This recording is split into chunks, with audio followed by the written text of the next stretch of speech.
So stricture urethra. What are the different causes? Causes can be divided into congenital and acquired. So basically congenital and acquired. In acquired it can be because of inflammatory processes and because of trauma, instrumentation and post-op. So in inflammatory you can have most common causes post-gonococcal infections. So gonococcal stricture happens 1 year after the infection and retention. So strictures forming 1 year after infection, but for retention to develop it takes around 10 to 15 years. Then it's common in the bulb of the urethra and multiple strictures are seen. Then following tuberculosis, urethritis. Then trauma can be either bulbous or membranous. It can lead to bulbous or membranous strictures. Then post instrumentation, like you've passed some catheter, dilator, cystoscope. Then post operative following prosthetic surgery, urethrostomy. So this is etiological classification. Then it is classified based on the site, so whether it is proximal or distal. So proximal one is common in bulbous urethra, distal is more commonly involved in congenital, or it could be traumatic. Then permeable or impermeable, which basically means whether it is letting urine pass or not. Then passable or impassable, which is based on the ability of catheter to pass. Then it can be single or multiple, and according to part involved, either roof or the floor. Roof is more common. So obviously it is leading to it is not letting urine come, basically leading to urinary stasis. So patient will complain of oliguria, anuria, poor urinary stream, incomplete emptying. As a result of that, there's increased frequency of infections in the bladder. Then there's increased frequency, there's hydroureter, hydronephrosis, calculitis, then renal cell failure ultimately.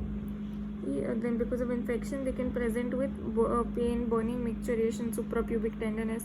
Then if there is hydroureter, hydronephrosis development, then that will present with a smooth, soft, velotable mass with dullness with a band of colonic resonance in front of it.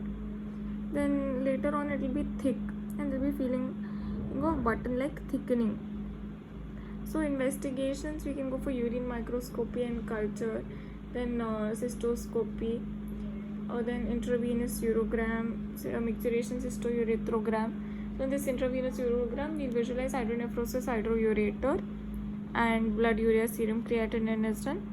Then in then ultrasound, X-ray can be seen to see old fractures, which could be a cause of traumatic stricture. Then there can be ascending urethrogram, which is done to find out. So here dyes pass through the or you can have you can pass dye through a suprapubic needle punctured into the bladder and visualize it.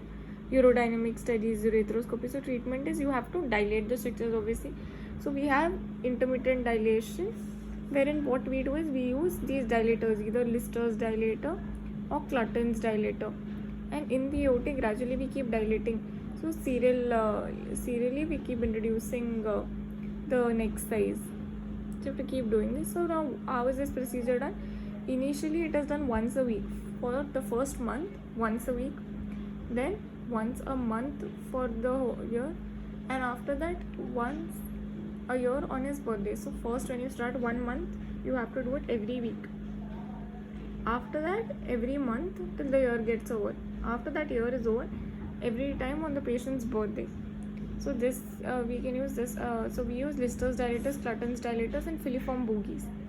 The complication is it can lead to infection, perforation, fistula formation, or you can go for visualization and resection, which is cystoscopy. You can introduce a cystoscope in OT, ask the patient to sit in lithotomy, acquire a lithotomy position, pass the cystoscope, and then with the help of the machine you cut at 12 o'clock position, usually in short strictures which bleeds, and the fibrous you should make sure basically fibrous tissue is completely cut, which is made sure by bleeding. Then after that Foley's catheter is also passed and kept in position. Then external urethrotomy is open method, so this is not used anymore. It is called as wheelhouse it's used in wheelhouse operation these days, not used anymore. So these are Clutton, Lister's dilator and Clutton's dilator. So we can also go for urethroplasty. So urethroplasty is done in case of a long stricture, wherein we are using preputial skin or scrotal skin, Johansson's urethroplasty, or sometimes in buccal skin, to replace the part that we might have resected. So resection and replacement. So complications of stricture urethra is retention of urine leading to infections like urethritis, cystitis, pyelonephritis, abscess formation, diverticulum, hydronephrosis, hydroureter, stone formation, renal failure, and because of straining there can be hernia, hemorrhoids, and prolapse. And problems with the urethroplasty are it's a staged procedure, takes a long time, necrosis of skin flap, leak, and fistula formation, restenosis, and infection. Now hypospadiasis, it is a condition where the opening of urethra is on the undersurface or ventral surface of the penis. So basically the three marker is types. So types, one thing, it can be at the opening of so it can be at the opening, that is called as glandular, then coronal, then penile, then pinoscrotal, and then scrotal. So from the picture we have the first one is glandular, coronal, penile, pinoscrotal, scrotal. So for 1 and 2 we have single stage procedure, for 3 either single or 2 stage procedure, and for 4 and 5 we have 2 stage procedure. Obviously 4 and 5 are more severe, so you need multiple stages. So in one, what we do is we just so basically management mean we have 4 steps. First is orthoplasty, that is you're correcting the chordae, which is the bend. First you correct the bend. So distal to the opening there will be bend, so that we correct. Then urethroplasty, next we are after correcting the bend we open the urethra in the right position. Then glandioplasty, we are reconstructing the O-line skin, gland, skin cover, and scrotoplasty is done. So step 1 and 2 is Mustardy-Matthews procedure. For type 1 and 2 Mustardy-Matthews procedure. For type 3 Snodgrass procedure, and for type 4 and 5 Thiersch Duplay or Dennis Brown surgery used. Circumcision, that's why in cases of hypospadiasis is contraindicated because you need that skin for suturing. For suturing as a graft. Complications are there can be urethocutaneous fistula, meatal stenosis, and stricture formation. And what are the clinical features? There will be absence of urethra at the opening, chordae, urine soakage leading to dermatitis associated with congenital anomalies, and correction is usually done at 10 to 15 months of age, because that's when orientation develops. Now we have acute retention of urine. So acute retention of urine is basically sudden in onset, which is characterized by inability to pass urine. It is painful distension of the bladder, and it is seen in urethral trauma due to anesthesia or surgery, and there is increased desire to pass urine. So we begin by saying that retention is basically accumulation of urine in the bladder. So though kidneys are secreting urine in a normal amount, patient is not able to pass this urine, and leading to distension in the bladder, and this is painful. And when it is sudden in onset, then it is called as acute retention, which is associated with a lot of pain. This can be because it is seen in urethral trauma or anesthesia or some surgery, and there's increased desire to pass urine.